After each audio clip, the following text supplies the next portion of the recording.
From UFOs to psychic powers and government conspiracies, history is riddled with unexplained events. You can turn back now or learn the stuff they don't want you to know. A production of iHeartRadio.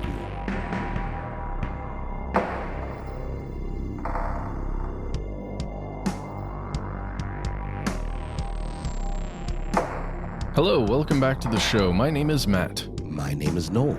They call me Ben. We are joined, as always, with our super producer, Paul Mission Control Decant. Most importantly, you are here, and that makes this the stuff they don't want you to know.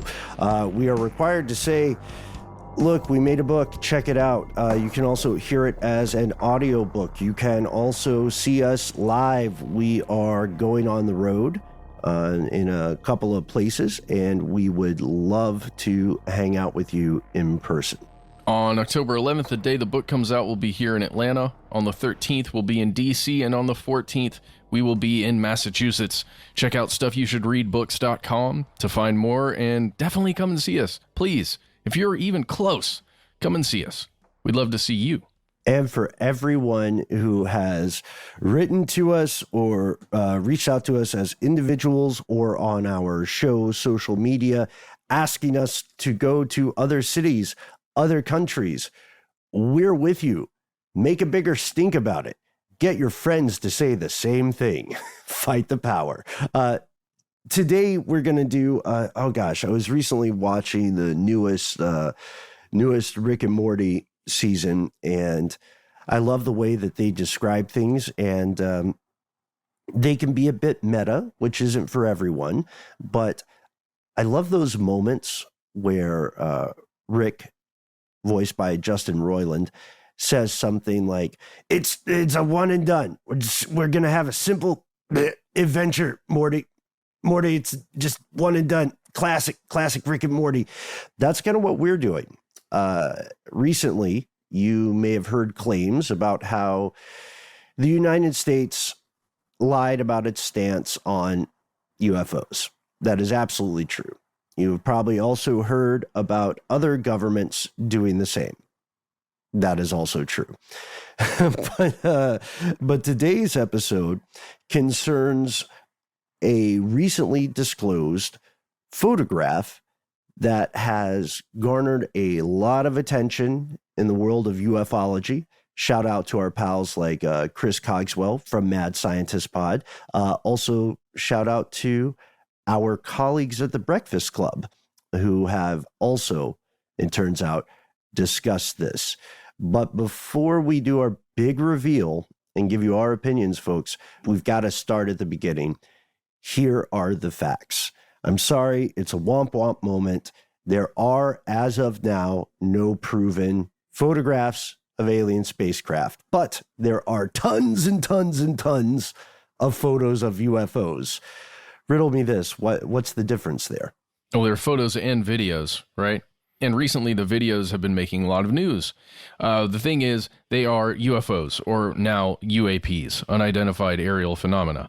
They are not conclusively known to be alien or extraterrestrial spacecraft. That's the difference, right? Because anything that you as the photographer snap a picture of or take a video of that's up in the sky that you're unaware of what it is a UAP. Well, it's a UFO, I guess. UAP is like, I don't know, is that the overall category, I guess? Yes. Because I think that's how I would put it, at least. Weird rain could be a UAP. Yeah, that's right.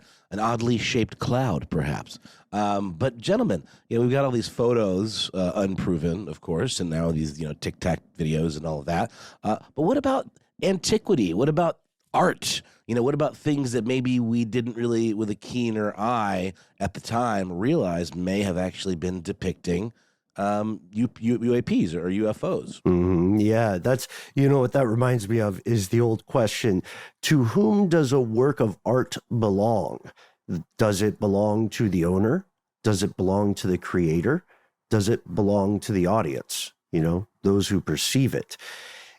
A lot of the stuff about ancient aliens, a lot of the Eric von Daniken lore and so on, really depends on interpretation. So you're taking a modern cultural lens and you are applying that cultural framework to something that was made hundreds or thousands of years ago. What you can say, if we kind of bracket the messy question of interpretation, what you can say is that people, at least since the dawn of drawing, have drawn and carved depictions of strange things in the sky. And a lot of that, I'm sure, is artistic license. No one in ancient civilization has straight out said, there are aliens in the sky. Here is, a drawing I made of them on this papyrus, or here is a thing I carved into rock about my wonderful meeting with people from beyond this earthly realm. Well, I mean, except for like the Dogon tribe, right? They pretty specifically noted Sirius A and B. Sirius. Yeah, exactly. Right. Yeah. Also, again, I love that you bring this up, Matt, because then we have to ask about another kind of application of cultural framework.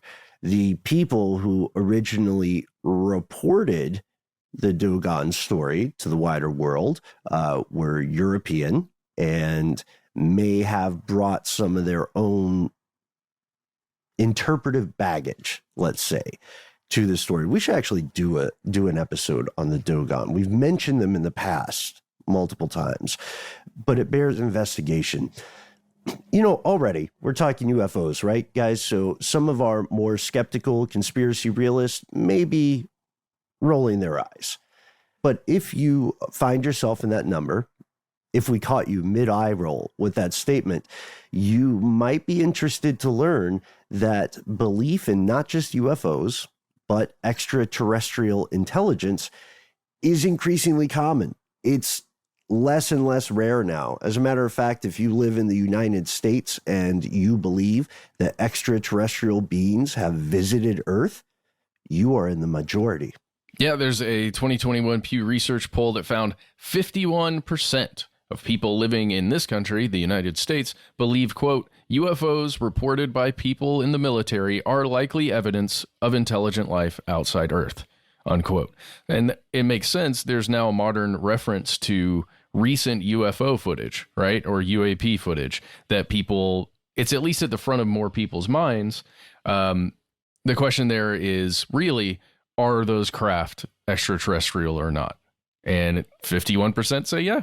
But whether or not we have more, quote unquote, confirmed videos, or at least the acknowledgement of the government that there's something going on, we still don't exactly have anything in the form of evidence or, actual, pieces of these craft or something that we can really analyze. It's still kind of in the realm of conjecture, at least in terms of where we think these things are from, because the government sure isn't saying that, even if they are kind of tacitly acknowledging that there's something there.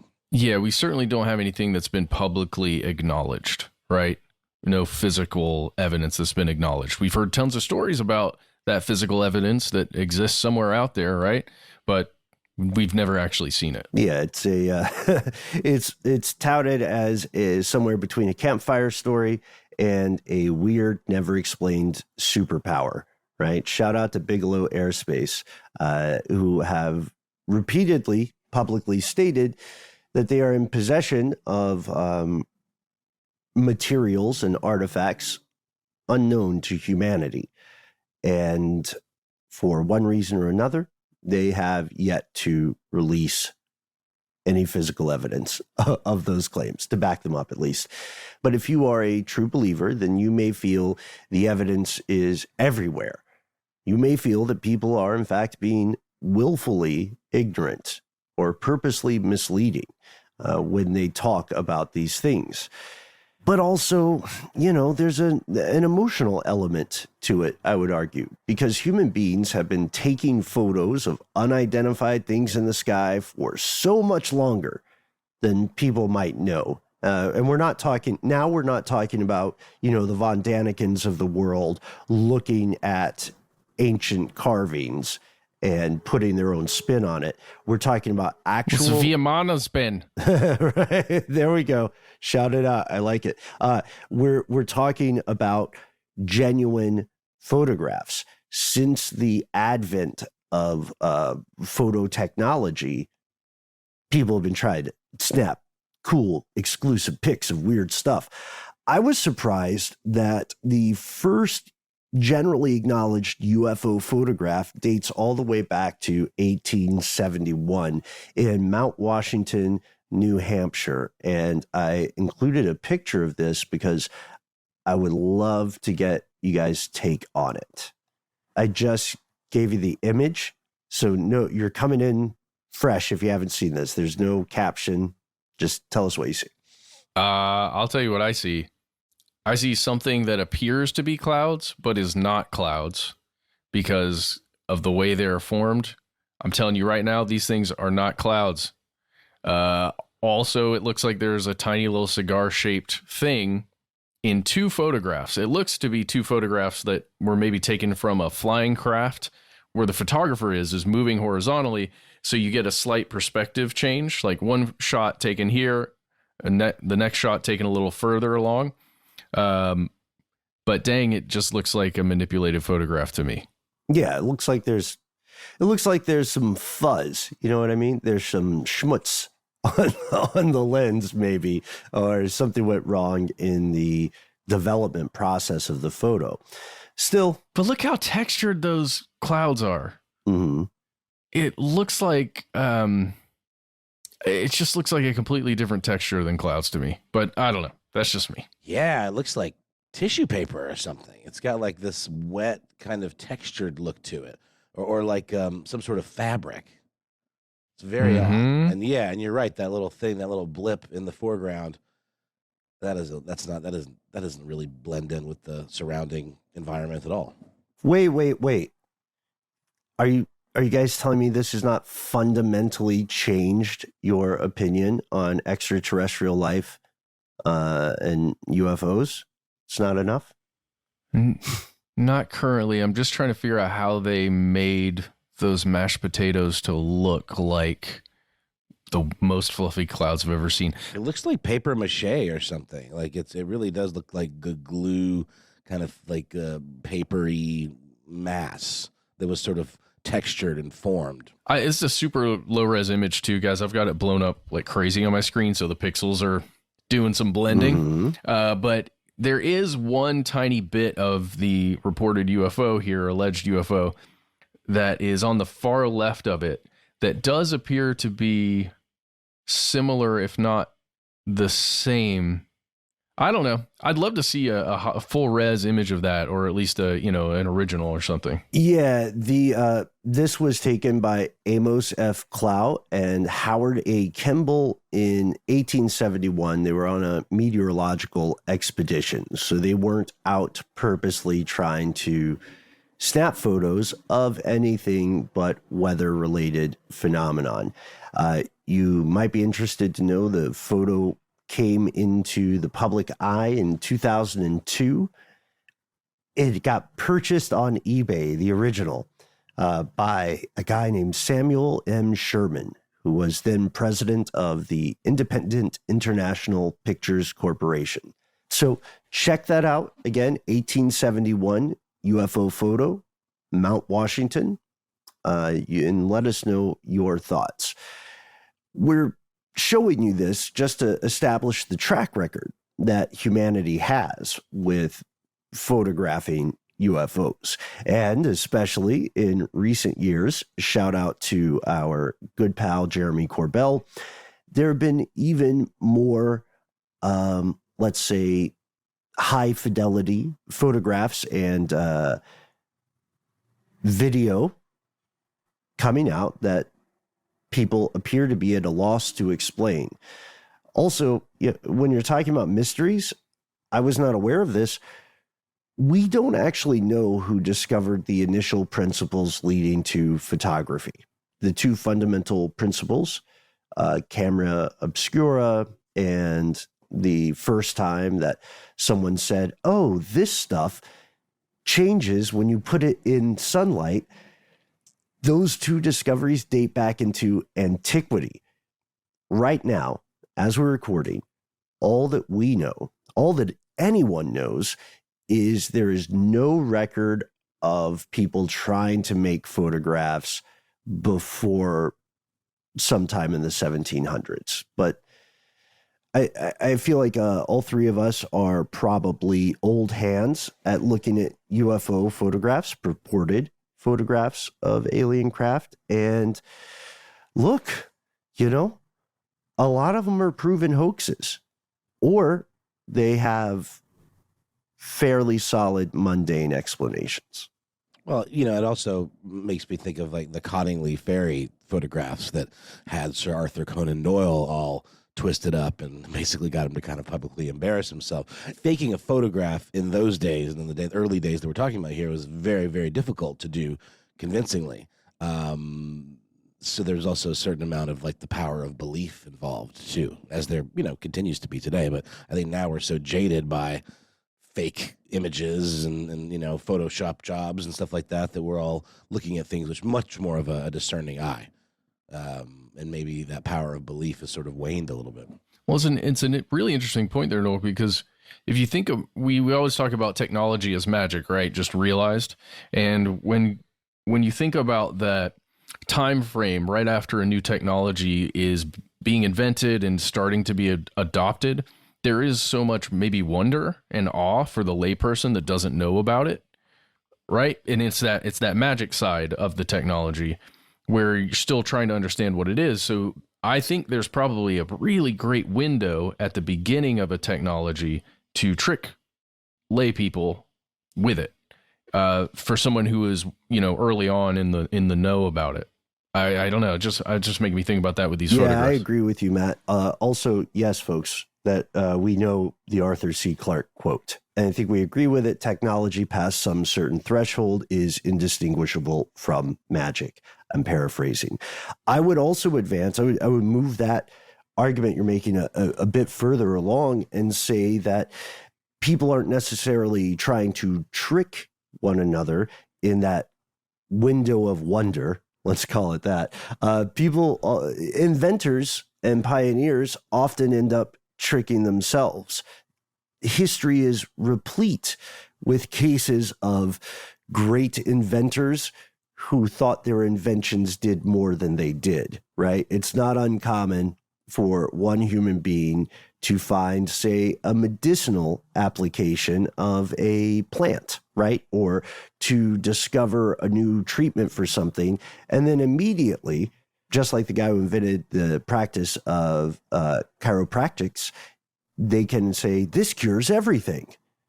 If I just mess with your spine in the right way, I will cure your serious non-spine related medical condition. Or I will put these pins inside your back and your face and you will be cured. Mm-hmm. Well, that was also in a time before like licensing was even needed or even oversight. So yeah, a lot of those folks were really practicing. That's another point. When you believe something, you can change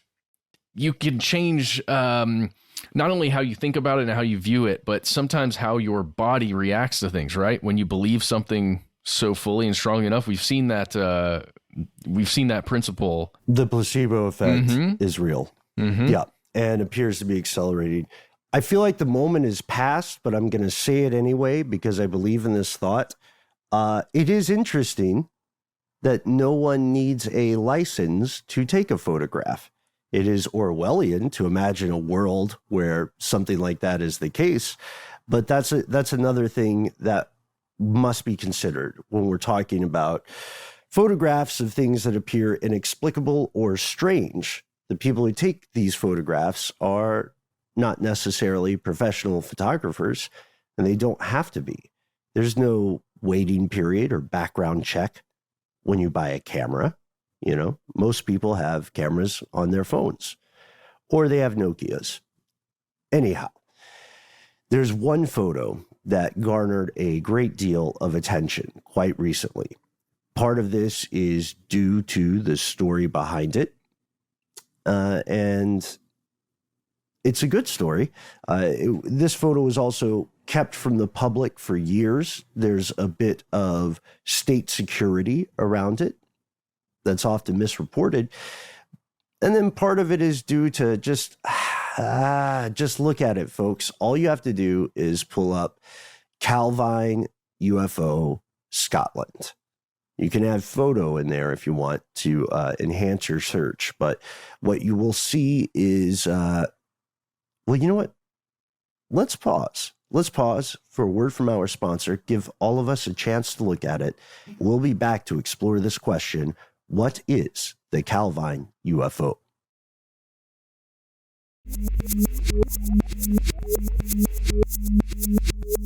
Here's where it gets crazy. All right, before we dive in, we are not Scottish. Calvine. I think Calvine we're going with. Seems fair. Vine. I mean, if it was Calvin, I would hope they would have been kind enough to leave the E off.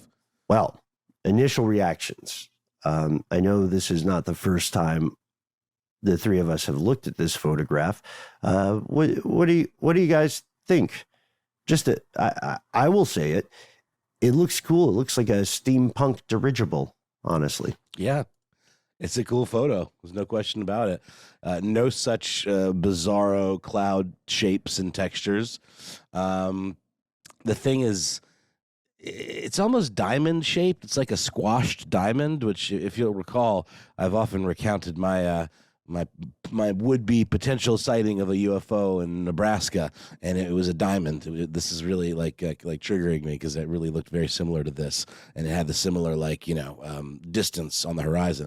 It's weird though. Underneath it, is that like a small prop plane? It's almost like for scale. There's a second plane.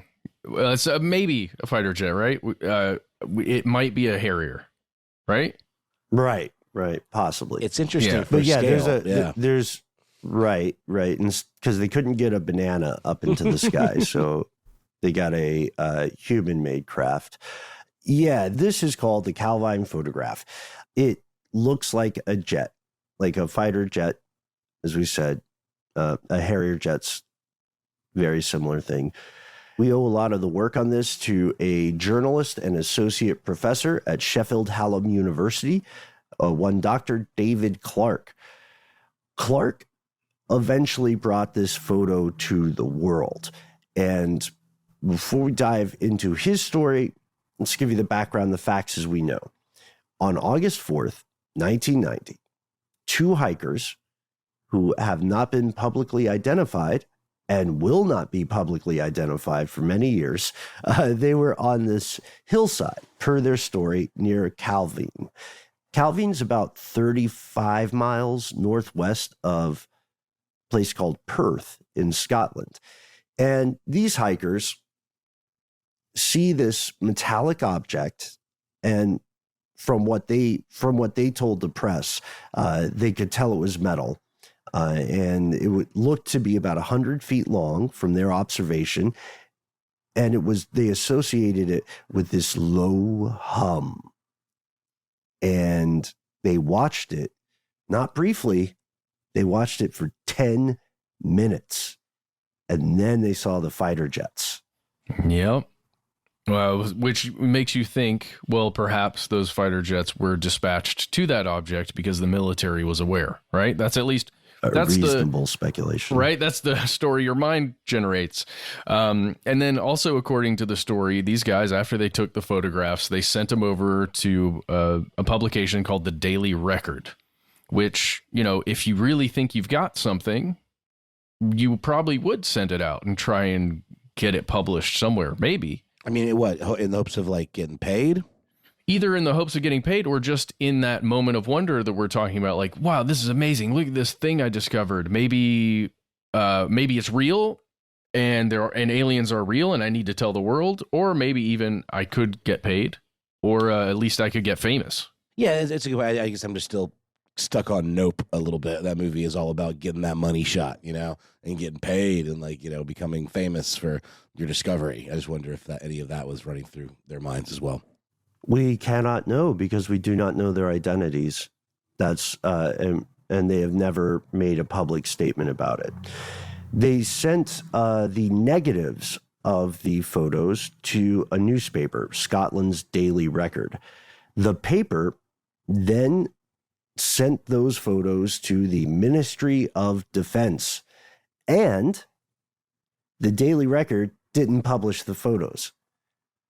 According to the lore, the Ministry of Defense buried the story as well. They suppressed it. And we'll see how that's maybe not as extreme as it sounds. So we pulled some excerpts from David Clark's website, from Dr. Clark's website, and he name checks a guy named Nick Pope. Nick Pope hipped Dr. Clark to this series of photographs in a book he wrote called Open Skies, Closed Minds. I love the title. This book is an account of Clark's time working in a real-life X-Files job. He was at the Ministry of Defense's UFO desk, and he says that his experience working there transformed him from a skeptic to a believer. He was a civil servant. That's the only way he learned about the Calvine photos. He says this is one of the most intriguing incidents or pieces of purported evidence in the entire collection of the MOD. And no one in the UFO community had heard of these photos, other than, I guess, those two hikers, until Pope's book was published. And no one in the media had talked about them. Clark was eventually able to interview Pope, and you can find a fascinating excerpt of the interview on Clark's website. Let's do it. I suggest we go for a dramatic reading. Who wants to play Clark? Who wants to play Pope? Ooh. How about Pope? Can I be Pope? Sure. Yes. Why don't you be Clark, Ben? For sure. Clark says, in response to a question concerning a photo taken in Scotland that was mentioned in Open Skies, Closed Minds, Nick Pope responded, It was taken, I think, in 1990, before my tour of duty. And it was actually... I'm a big fan of your voice work. You sure about this one, though? Because this is a long excerpt. And it was actually in poster form, blown up by various people who had looked at it and stuck on the wall. It really was Fox Mulder stuff. It didn't have I want to believe on it, but it was on the office wall when I joined. I don't know why British people always have to feel like an old, colonel or something, but thank you, Ben, for not allowing me to continue in that absurd high voice. It subsequently came to be removed, but it was there, and it had, as far as I can recall, been taken by two people who had been out walking in Pilcree, who had heard a low humming sound, looked around, done a double take, shot off, I think. I'm not sure if they shot off a few pictures or just one, but it had been sent to the MOD. The Ministry of Defense. I am such a fan of your voice work, both of you. I've seen so many interviews of Nick Pope, and you are just spot on there, Noel. Oh, shut up. No, not possible. No. Guys, we actually all have a lot of fun doing voice work. We do it for many other shows in our network. And whenever you hear us doing voices that we think are fun, know that we are doing it with great affection and respect. Oh, yeah. I just want to point out here, Nick Pope, he makes a reference to Fox Mulder there, which is very interesting to me because that's around the time the X-Files is becoming a thing. And I'm just imagining him in his office. I don't know if he's at the Ministry of Defense. I think maybe he was. That's where the UFO project was actually occurring for the UK government in that time when he was running it, or he was at least a major part of it. I imagine him in a basement office, much like Fox, with that picture on his wall, the way he describes it. It's pretty wonderful to imagine that. Agreed. He also goes on and he's saying, this had been looked at extensively by experts, or as Nick Pope puts it, some people who would know a lot about that sort of thing.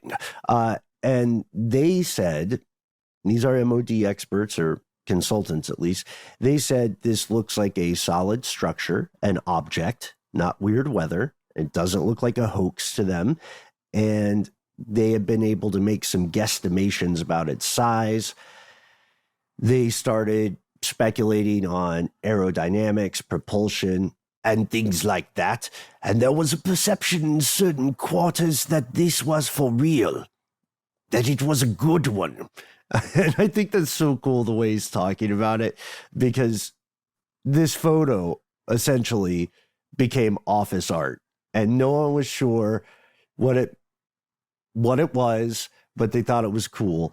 And Nick Pope has a funny kind of catch-22 story about how he lost the photo due to the news about a craft built by the U.S. called Aurora.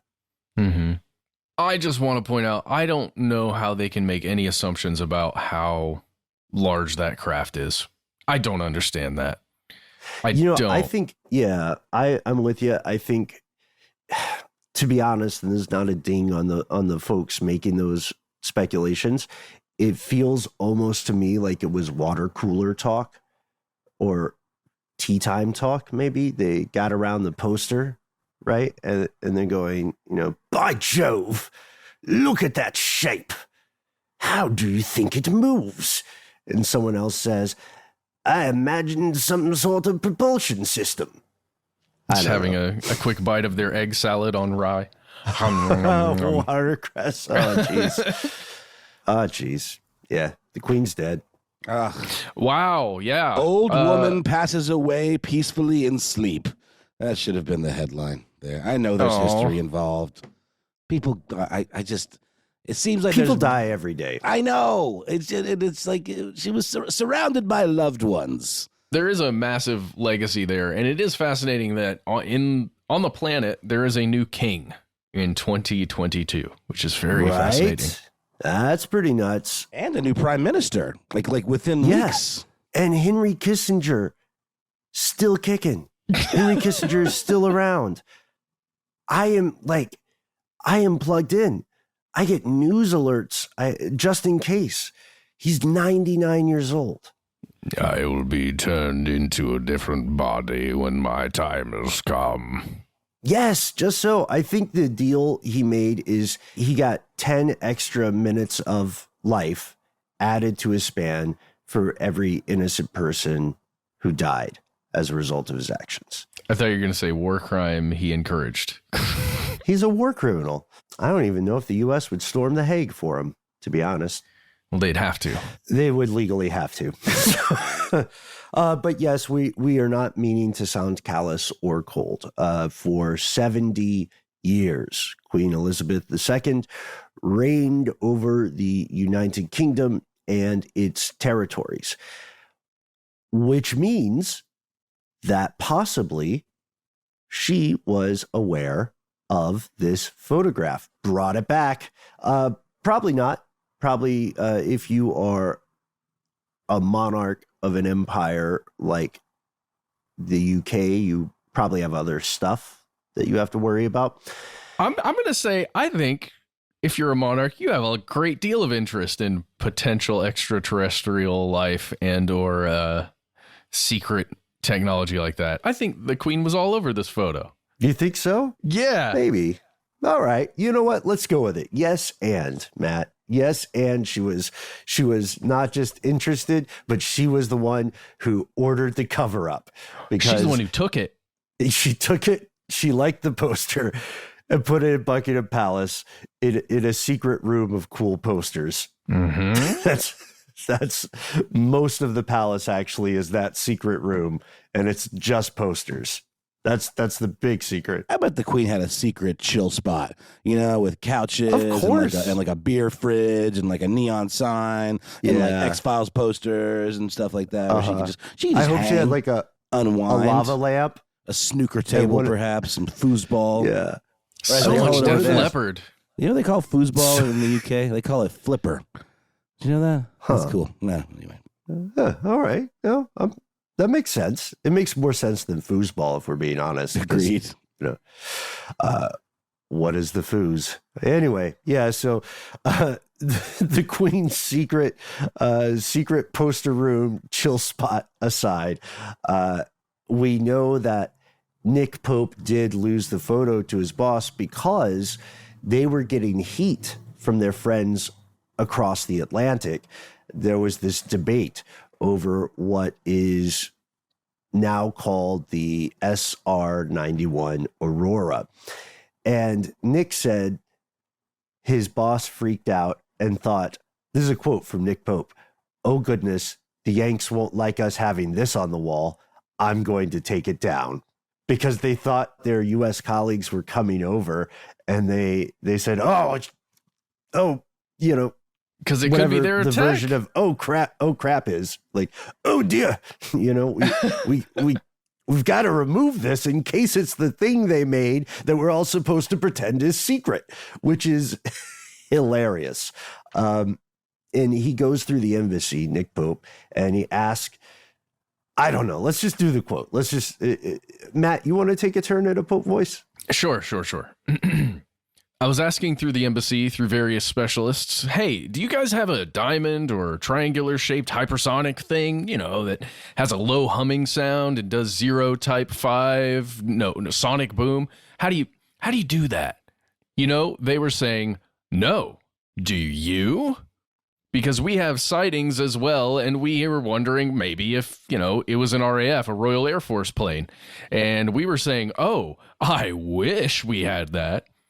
That is classic, right? That's very Catch-22 stuff. If you have ever worked in a government position or been a member of a large military, then you've probably also experienced some, hey, why are you asking me type stories. Like, hey, I've got to go fill in form 1078A, and the person who's in charge of that said that I need 1078B, but I'm the one in charge of 1078B, and they have to send a form to me. Like, it's very, I love it. I thought it was a very humorous story, and as you said, Matt, Nick Pope is a cool dude. Clark learns of this photo. He goes hunting, and he meets dead ends for more than a decade until finally he finds a former press officer for the Royal Air Force, a guy named Craig Lindsay. Craig Lindsay has a copy of the photo. It's not the original poster, like all rolled up in a cool tube. That's obviously at the Queen's place. He does have a pretty good copy of it. And Clark learns that Lindsay held onto this original photo still in its envelope from the Scottish newspaper, the Daily Record, because apparently for years, Craig Lindsay had been waiting for someone to come looking for that photo. It's a weird story. We did mention that the Ministry of Defense has classified some aspects of this story until 2072. So we're going to pause for a word from our sponsor, and we'll be back before 2072. And when we return, we're going to unbag some badgers. We're going to ask ourselves what this thing actually is.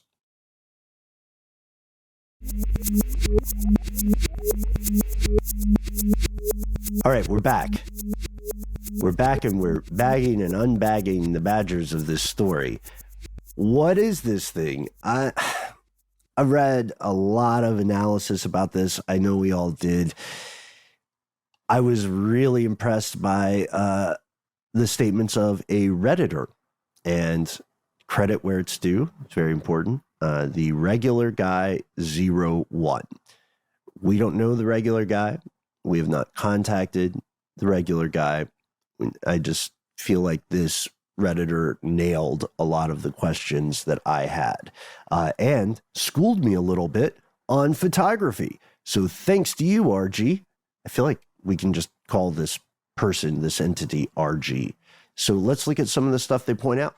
Well, RG points out that nobody has actually identified who took the images. We've discussed that part. The image was apparently taken on an Ilford XP1 black and white 35mm camera film, rather, which is a pretty popular brand of black and white film. You can buy it at most camera stores or order it online. It does have to be processed. You have to find the place that actually will process black and white film. It just so happens that this particular film is extremely forgiving when it comes to double exposures. And that's true of black and white. I'm saying this because I took a couple of black and white darkroom photography classes in college, one of my favorite things I did in college, and some of the images that I took that I have printed and actually hanging on my wall did quite a few double exposures. You can keep the aperture open while moving a light source around, and then you'll kind of get these burned in images that like all kind of occupy the same space. And if you do it right, they look kind of ghostly, where there'll be a little bit of transparency around the edges, and there's lots of fun tricks you can do just with double exposures. Here, Regular Guy then links to a source on this phenomenon, specifically on lomography.com. You can find it just by, this is a magazine, you can find that by typing Rare Expired Ilford XP1 400. And it has some interesting facts about, what can be done with this trickery. RG also points out the 35 millimeter film uses a 3:2 ratio, and the Calvine photo is not in this ratio. Matt, you could probably speak to ratios in terms of like, video and stuff. Like what are we talking about here? We're talking about literally like the shape of the frame, right? Yeah. Does it look like a square? Does it look like what's known as a 16:9 image, which is the one you're familiar with if you hold your phone sideways? Or is it in, some kind of other vertical format? Like when you've got your phone straight up and you're looking at Instagram and TikTok and all those. But it just has to do with the shape of the rectangle. Don't use TikTok. And well, this is another thing I noticed. What, because of the China intelligence angle? Yeah, don't do it. Okay. When you first look at this photograph, you notice that the UFO or UAP is almost directly centered, right? That's one of the first striking things about it, where it does seem as though there was a piece of film that was then exposed, and then it was changed, like altered to be printed, where the UAP is in the center of the photograph. Yeah, and it's strange because we also know that, I can't remember how I put this in the notes, but we also know that the UK took it seriously enough to send an image to the CIA, and they described this as a possible research vehicle. This image then gets sent to the Pentagon, and the US and the UK are now having a water cooler moment, transatlantic style. You know what I mean? And so they're taking it seriously, but there's another thing RG finds that is interesting and kind of dovetails nicely with our earlier conversation about interpretation, right?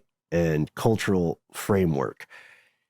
If you look at David Clark's Twitter, you will see that there was a proven hoax image that looks very similar, some would say. This hoax was made in 1988. It comes from Puerto Rico. But if you click on it, then what you'll see are, aside from landscape, you'll see two objects in the air that appear pretty similar in both placement and shape. Oh, yeah. Yeah. Except it's definitely not centered. Mm-hmm. There's a big tree and a bunch of branches in the foreground. And then in the background, you see this is more of a flying saucer image. It's flatter in the center with two, I don't know what you call them, kind of domed shapes on the top and bottom of that flat surface. And the curious thing is, though, and I think this is what you're talking about here, Ben, there is a fighter jet. This one is clearly a fighter jet right next to the UFO in the picture. Mm-hmm. Yeah. And RG also notes something I really appreciated regarding the specifics of the Ministry of Defense's classification orders. Did they bury the story? Let's be honest with each other, folks. If the United Kingdom wants to bury a story, they can do so with great success. Look at Jimmy Savile, right? Look at the ongoing child abuse cover-up in the government. Look at Prince Andrew, right? That guy's not going to get in trouble. He just can't go to certain lunches. And this, what I'm saying is that the UK has the capabilities and the will to actually bury a story if the UK wants to. So it doesn't sound like a cover-up if you're a journalist and you're able to find a retired press officer who says, oh, I've been keeping this envelope just in case. I was hoping somebody would come along and ask me about that, because that envelope would be gone if there really was a cover-up. From what I can tell, the classification order essentially just disguises or withholds the identities of those two original hikers. That's the main secret, which, you know, when you put it that way, it doesn't necessarily sound like the government is having a, oh snap, aliens moment, does it? No, and regular guy goes on to say that he does feel like this photo is a hoax, and this person does consider themselves a true believer in UFO phenomena, but also has a pretty keen photographic eye, and I think he's looking for the right things. And this is where we are drawing to a close. Folks, take a look at the SR-91 Aurora craft and take a look at this photograph from Scotland in the 1990s and give us your take. Do you think they look similar? Do you think this is a hoax? Do you think there's something they don't want you to know? I want to point out that the Aurora aircraft, this alleged aircraft out there, in some of the research that we've done on it in the past, there are a lot of places where you can find information about it. There's not a lot of official information that you can find about this thing. Yeah. You can go, there is a website called Defense, DEFENCE aviation.com, and it does have like computer rendered images of what this thing allegedly is supposed to look like, multiple ones. And I just have to point out, if you go to a website like this and you check it out and you're reading information, you're like, oh my God, this is crazy. Check the website to see if there's a disclaimer. On this website, if you, defenseaviation.com, if you click on their disclaimer, you're going to find something that says, all information on this site is provided in good faith. However, we make no representation or warranty of any kind, express or implied, regarding the accuracy, adequacy, validity, reliability, availability, or completeness of any information on the site. Yeah, that's some hardcore CYA, because and of course, being a family show, tell your kids that CYA stands for cover your assumptions. So. Oh my gosh, bad humor. Yeah, it's true. The biggest question about the SR-91 Aurora is whether the U.S. military actually ever made one. And to be fair, there is secret technology, there is classified, even suppressed technology out there now. You might be surprised by how far along some aspects of technology are, and they're just not released to the public, sometimes for good reason. Shout out National Invention Secrecy Act, which was a super dick move by Uncle Sam, but arguably necessary. So is this, again, a hoax? Is this a secret plane that may or may not exist? What is going on with this UFO? We cannot wait to hear your thoughts, folks. We try to be easy to find online. That's right. You can find us on Facebook, on YouTube, and on Twitter at the handle Conspiracy Stuff. On Instagram, we're Conspiracy Stuff Show. Yes, and don't forget our book. There's a whole chapter that goes into UFOs, UAP, and government technology. It's very, very, very good.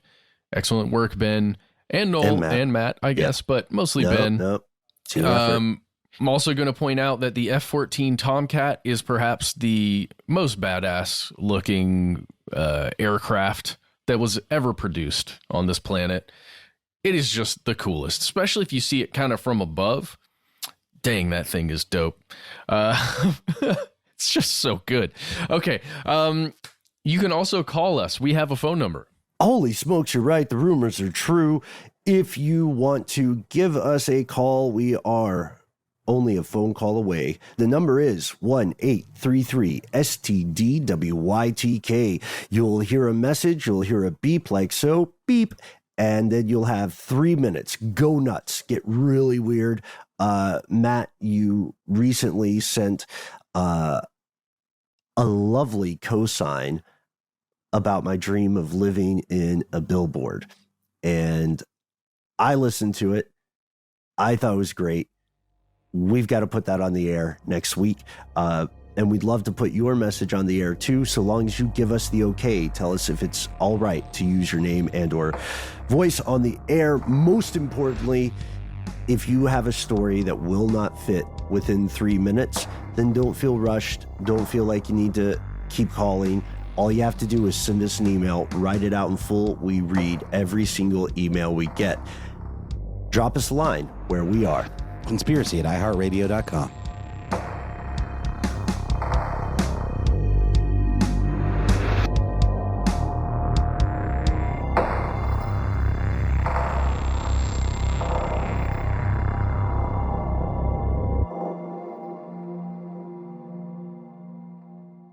Stuff They Don't Want You to Know is a production of iHeartRadio. For more podcasts from iHeartRadio, visit the iHeartRadio app, Apple Podcasts, or wherever you listen to your favorite shows.